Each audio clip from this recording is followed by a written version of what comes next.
Notre invité est fan de dragons, foot donjon et pour lui, le temps est déjà écoulé.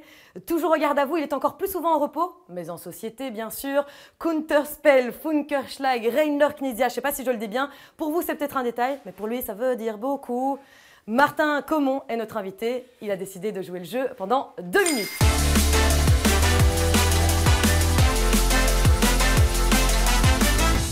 En fait, c'est pas Martin, c'est Cédric. Ah oui, mais moi je suis dans les jeux de rôle jusqu'au bout. Hein. Ah bon, ok, moi ça peut être Martin si tu veux jusqu'à là. Non, pardon, Cédric évidemment. Donc Cédric, ici on est dans les bureaux de Repos Production. C'est une société d'édition de jeux de société. Alors dis-moi, ça a commencé comment? En fait, on a monté cette société à deux. Je suis associé avec Thomas. Et un jour, en Allemagne, dans tout début des années 2000, je crois que c'était en 2001, on est tombé sur un jeu américain qui s'appelait Time's Up.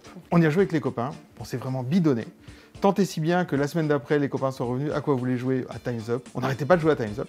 Et donc, j'ai contacté les ayants droit de Time's Up, la société américaine qui le faisait, en leur disant écoutez, j'aimerais bien avoir le jeu pour le jouer en français. Est-ce que vous comptez le traduire?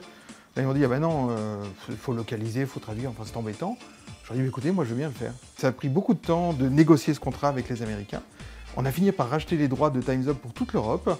Et un beau matin, d'un boîte aux lettres, j'ai trouvé le contrat. J'ai téléphoné à Thomas. J'ai dit Thomas, on a un contrat signé de Time's Up. Ben, je crois qu'on est devenu éditeur. C'est comme ça que ça a commencé en fait. Mais c'était donc la première pierre mais d'un mur gigantesque, puisqu'aujourd'hui quand même vous êtes quoi, 18 ici dans cette boîte? Au total, on est 17 personnes. Est-ce que c'est un préjugé de dire que, ou un stéréotype de se dire ah, en fait les éditeurs de jeux de société ils jouent aux jeux de société toute la journée? Alors, ce serait vachement bien si c'était le cas. Ça nous arrive, mais c'est hélas pas tous les jours. Mais on prend soin quand même de ménager des journées où on va jouer, ne serait-ce que pour améliorer les jeux. Nous, on appelle ça du développement, c'est le terme technique.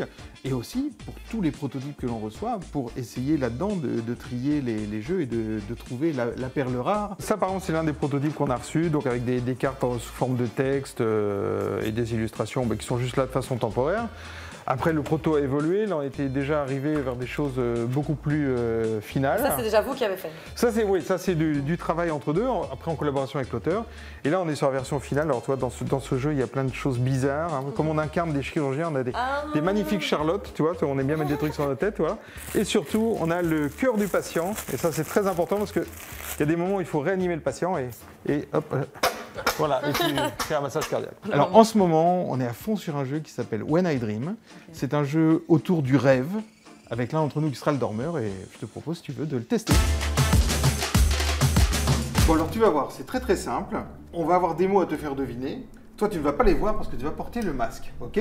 On va parler chacun notre tour, on va faire 2 tours de la table pour essayer de te faire deviner le mot. Toi, dès que tu as une idée, tu n'es pas obligé d'attendre la fin, tu peux faire une proposition. Les gentils, ce seront ceux qui seront les petites fées, ils vont essayer de te faire deviner le mot dans de bons indices, mais parmi nous, il y aura 2 méchants. Et eux, ils vont vraiment essayer de ne pas t'aider en disant des faux indices. Ok? Je distribue les cartes. Donc, on sait que parmi nous, il y en a qui sont gentils, d'autres qui sont méchants. Et on va préparer la carte suivante. Alors, attention, c'est parti. On va commencer par Géraldine. On fait deviner ce mot-ci. Mère. Mère en mode maman ou... Ok, grand. Profondeur. Perle. Crustacé. Ah, ça, toi t'es un menteur. Ok. Océan. Tu mens, hein.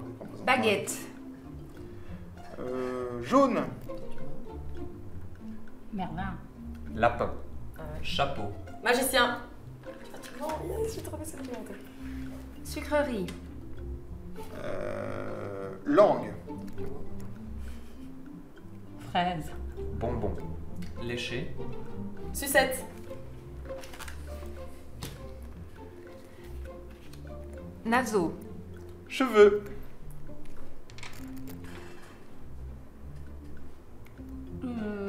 On passe. Si quelqu'un met trop de temps, on passe.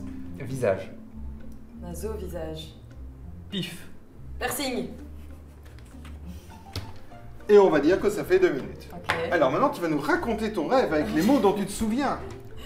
En fait, j'étais dans l'océan. C'était trop bizarre parce que tout d'un coup, il y a un magicien qui est venu, qui m'a transformé en pif en un piercing, mais genre un piercing géant. Et puis, c'était quoi l'autre mot déjà? Ah oui, et puis et moi en fait je suçais ma sucette, mais du coup j'arrivais pas à ce que le piercing entrait dans ma bouche. Donc, voilà, D'accord, bah, tu peux enlever ton masque. Et donc, magicien et sucette, tu as bien trouvé. Par contre, l'océan, c'était coquillage et le piercing, c'était simplement Ah, la oui, réunion.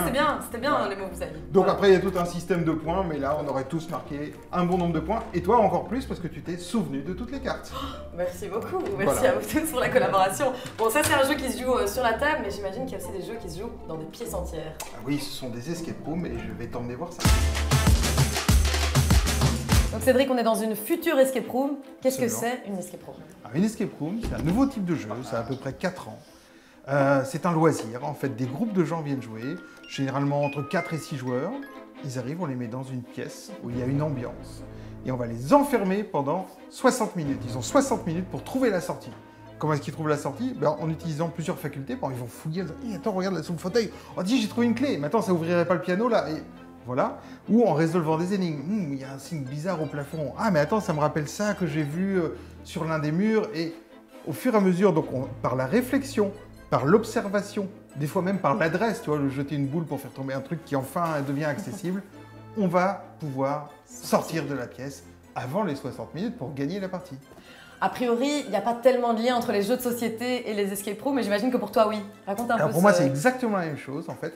C'est toujours du game design, c'est-à-dire on a toujours des joueurs chez qui on doit créer une émotion, on doit les amuser, ça se déroule dans un lieu donné ou un plateau de jeu, pendant une durée donnée, la durée du jeu, ça obéit à certaines règles.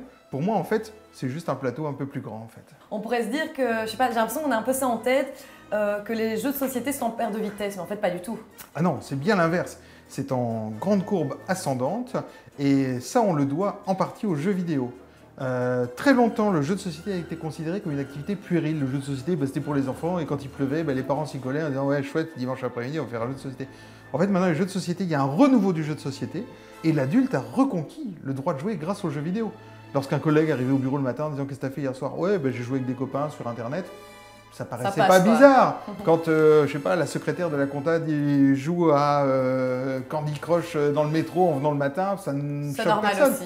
L'adulte a le droit de jouer. Et donc maintenant, quand un adulte dit oui, on a fait une soirée jeu avec des copains hier, on a fait des jeux de société toute la soirée, ou bien on est allé faire une escape room avec des potes avant d'aller au resto, c'est normal et c'est même plutôt chouette. Écoute, merci à toi de nous avoir consacré un peu plus de 2 minutes quand même.